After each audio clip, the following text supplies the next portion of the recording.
بسم اللہ الرحمن الرحیم۔ اکثر اعتکاف کے مسائل پوچھتے رہتے ہیں۔ اعتکاف کے مسئلہ بہت ضروری اور بڑا ہی اہم ہے، کیونکہ جب تک اعتکاف کے مسائل ان سے آگاہ نہیں ہوں گے تو بہت سارے مسئلے ایسے ہیں کہ ان کے کرنے سے اعتکاف مکروہ ہو جاتا ہے۔ لہذا اعتکاف کے لیے 3 چیزیں ضروری ہیں۔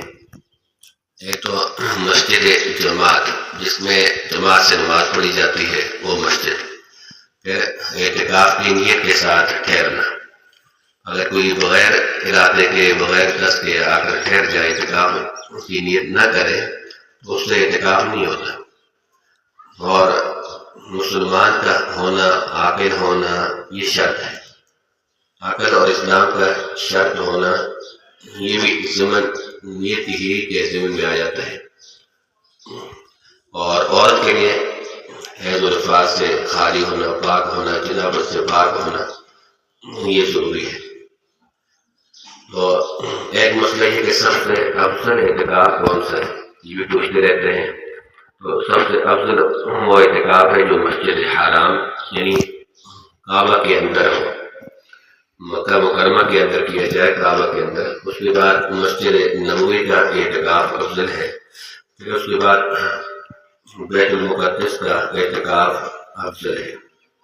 پھر اس جامع مسجد کا جس کے اندر جماعت کے ساتھ نماز پڑھی جاتی ہو، اور ایسی مسجد ہے جس میں جماعت کے ساتھ نماز نہیں پڑھی جاتی تو اس میں اعتکاف بھی نہ کیا جائے۔ ہاں، جس میں اکثر جماعت ہوتی ہے اس میں اعتکاف بھی ہو جاتا ہے۔ پھر اعتکاف کی 3 قسمیں ہیں: واجب، سنت مؤکدہ، مستحب۔ واجب اگر ایک آدمی نظر مان لے، نظر چاہے تو غیر معلق ہو، جیسے کوئی شخص یہ کہے کسی شرط کے ساتھ اعتکاف کی نظر مانے کہ اعتکاف کروں گا، تو اگر اس میں کوئی شرط نہ کرے تو وہ تو مطلق ہے۔ اور اگر معلق کر کے کسی چیز کے ساتھ یہ شرط کرے کہ اگر میرا فلاں کام ہو جائے گا تو میں اعتکاف کروں گا، تو یہ واجب ہے، اعتکاف واجب۔ اور سنت مؤکدہ رمضان کے آخری عشرے میں نبی علیہ الصلوۃ والسلام نے بے التزام اعتکاف کرنا صحیح احادیث سے منقول ہے، ثابت ہے۔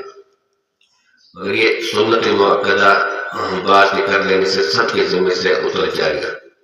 اور مستحب یہ ہے کہ عشرہ رمضان کے آخر عشرے کے اندر یا کسی بھی وقت رمضان کے جو پہلا عشرہ ہے، دوسرا عشرہ ہے، اس مہینے کے اندر کوئی بھی اعتکاف کر لے تو یہ سنت ہے۔